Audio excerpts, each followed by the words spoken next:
Welcome everybody, great to see you back again. I'm Alistair and this is the Highland Hikers.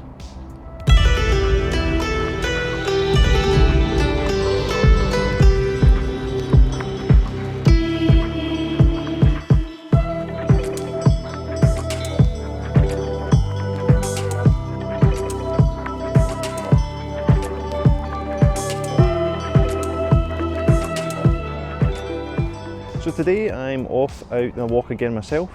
You may have seen Douglas's earlier video about the highest point in East Renfrewshire, his kind of local area. So I'm restricted to Glasgow City Council area. So the highest point in this bit is not particularly exciting. It's not particularly high. In fact, I think it's the second shortest peak, if you like, out of all the council areas in Scotland. So you can pretty much drive straight up to the point itself, so I thought I'd try something a wee bit different. And what we'll do today is we're going to start at the lowest point in the Glasgow City Council area and walk to the highest point. So it's a decent walk today. I'm going to get a few sights along the way, and as you can see, I'm starting at Glasgow Green.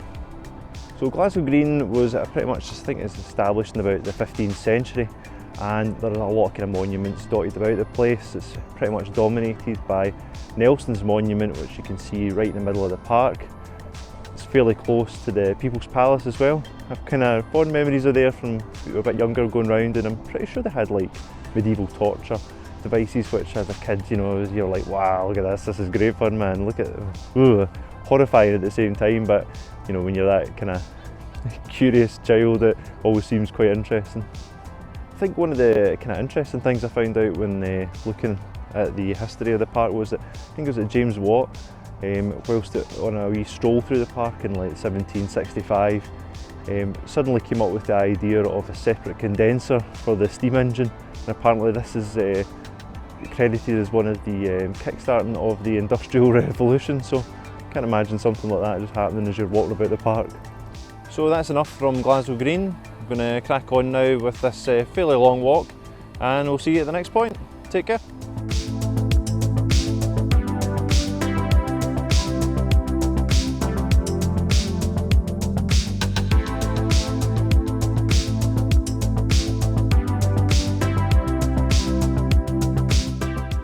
One thing I didn't consider when I was planning this walk is that I'm going to be pretty much walking south the whole way, and because of the time of year and where the sun is in the sky, the sun is in my eyes pretty much the whole time so far. So I've deliberately not really said where the highest point is. I've given you a wee hint, it's certainly south of Glasgow Green. There's not much down the south, so you probably have a fair idea if you know the area of where I'm probably heading to.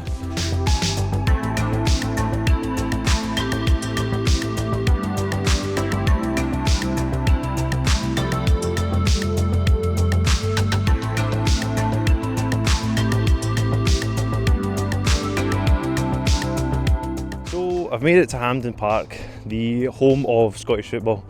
I've got some good memories of this place. I know a lot of people absolutely hate this stadium. They say it lacks an atmosphere, but anytime I've been here for Scotland games, I've always thoroughly enjoyed it. It's always been brilliant. The place has always been rocking, and I specifically remember one game in particular when we won 1-0 against France here, and that was a special memory. The record attendance at this place is 150,000, or a few hundred just under that, for a Scotland versus England game back in 1937. And I think it's pretty amazing to think that somebody, you know, well, considering the capacity today, just how many more people squeezed into this kind of small area, so to speak. So, but you know, whether like it or lump it, this is our national stadium, and this is where Scotland will play their games, and will do for a considerable time. But I didn't come here to see this Hampden, but this Hampden Park. So this, or is it more commonly known as New Cathkin Park, and was the former home of 3rd Lanark Football Club, a club that went into administration and went out of business many years ago. I think it was 1967 they kind of ceased to exist. There's not much left of the park here, but a lot of the terracing is still in, right the way around.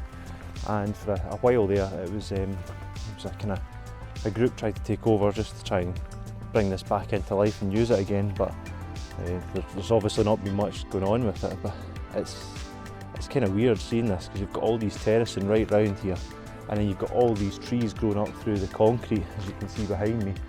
They're kind of the sections that have been basically torn up and just left for nature to take over. But you can see over here, there's like kind of some of the railings have been put back in. They look fairly new, whereas the ones right over on the far side, they're quite clearly been there for a very, very long time. The park's clearly still used by people. There's a few people out running, a few people out walking just around the perimeter of the pitch. But I think the third Lanark's last game in here, I believe, was in April 1967. But the actual last official football match that took place was a junior match. I think it was in May of the same year. That was between Cambuslang Rangers and Rutherglen Glencairn. So they were kind of the last team to officially play here. I don't believe there's been anything since, but it's quite funky. I mean, you wouldn't really believe that this is here, and literally if Hampden, the national stadium, is on the other side of that hill there. It's quite often overlooked, but probably still a big part of the history of football in Scotland. So that's me left Hampden, and I'm now heading towards Linn Park. I've got a bit of a residential area to kind of walk through first, but I'm kind of going through the back streets, away from the main road, so it's not too bad, it's not too noisy. Really annoyed I didn't bring my sunglasses. It is blistering sunlight right in my eyes, and I can hardly see where I'm going. So that's me made it to Snuff Mill Bridge now, just on the kind of north end of Linn Park. So from here I'm pretty much going to be in the park and then pretty much out in the kind of countryside before I get to the highest point. But the bridge is pretty high up here. There's not a lot of great kind of vantage points to look down at it, and as you can probably see behind me, it's quite popular with kind of local walkers kind of coming out here. I've managed to kind of find a spot away from everybody just to kind of keep a good distance. But it's pretty funky just looking down. You can see this must get pretty wild at points. The kind of walls kind of surrounding it up to the houses are very, very high. So I can only imagine, and peak flow, this is really high up and pretty violent. But the bridge itself was kind of named after the Snuff Mill that's just lived on the kind of side of the bridge here, and went out of business many years ago when kind of cigarettes kind of became a lot more popular, and snuff was not anywhere near as much widely used as it had been at that point. So it's quite interesting. It's nice always to see a wee bit of history as you go along. But from here I'm going to head down the west side of the river here, and we'll see how far we got on from there.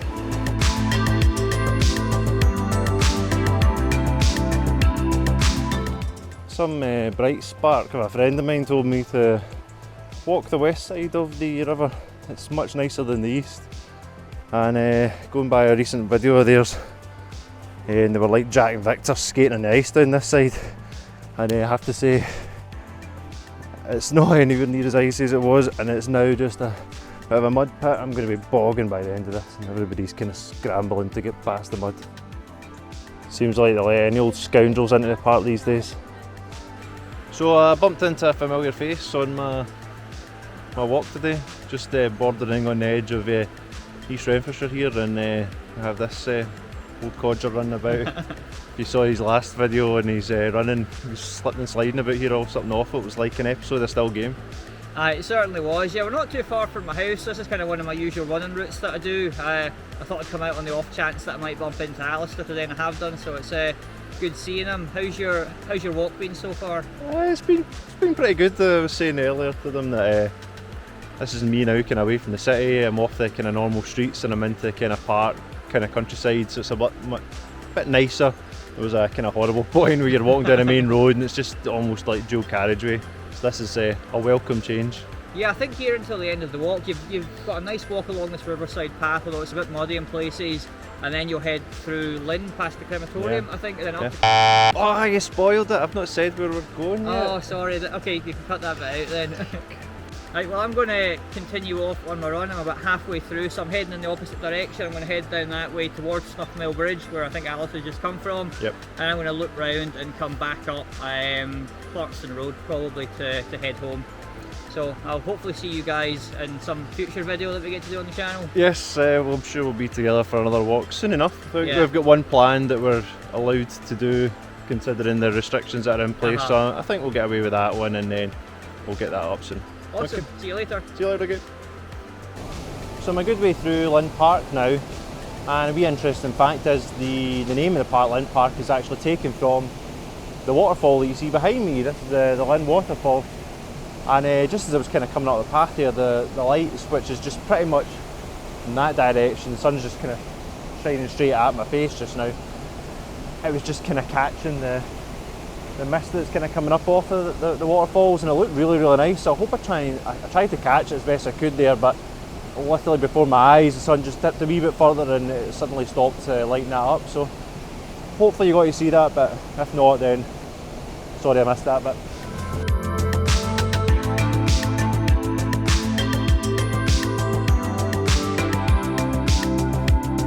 So I'm pretty much at the highest point in Glasgow City Council area now.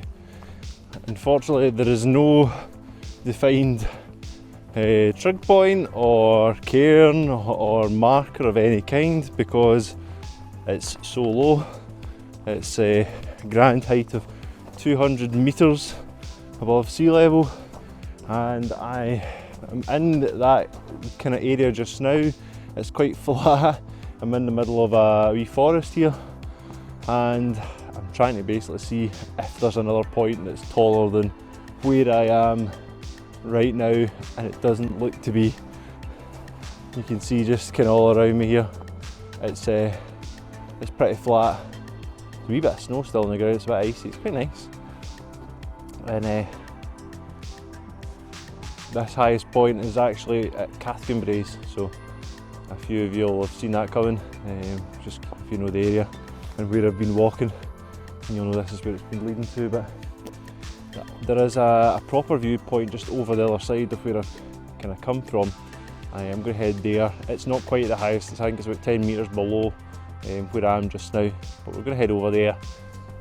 So that's me at the end of my walk now. I've passed the highest point, I've put 200 metres, and I'm now just beyond that, just roughly about 190 metres. Queen Mary's seat is just kind of behind the camera in that direction there.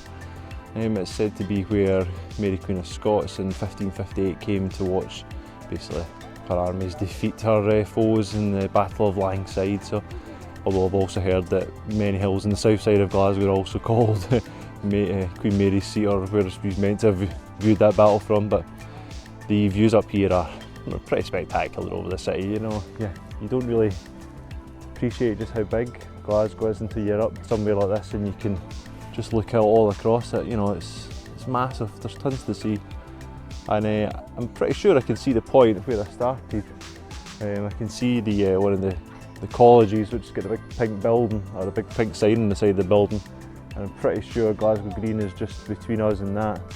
So it's pretty funky being able to see where I've started from to get all the way up here. It's been a decent walk.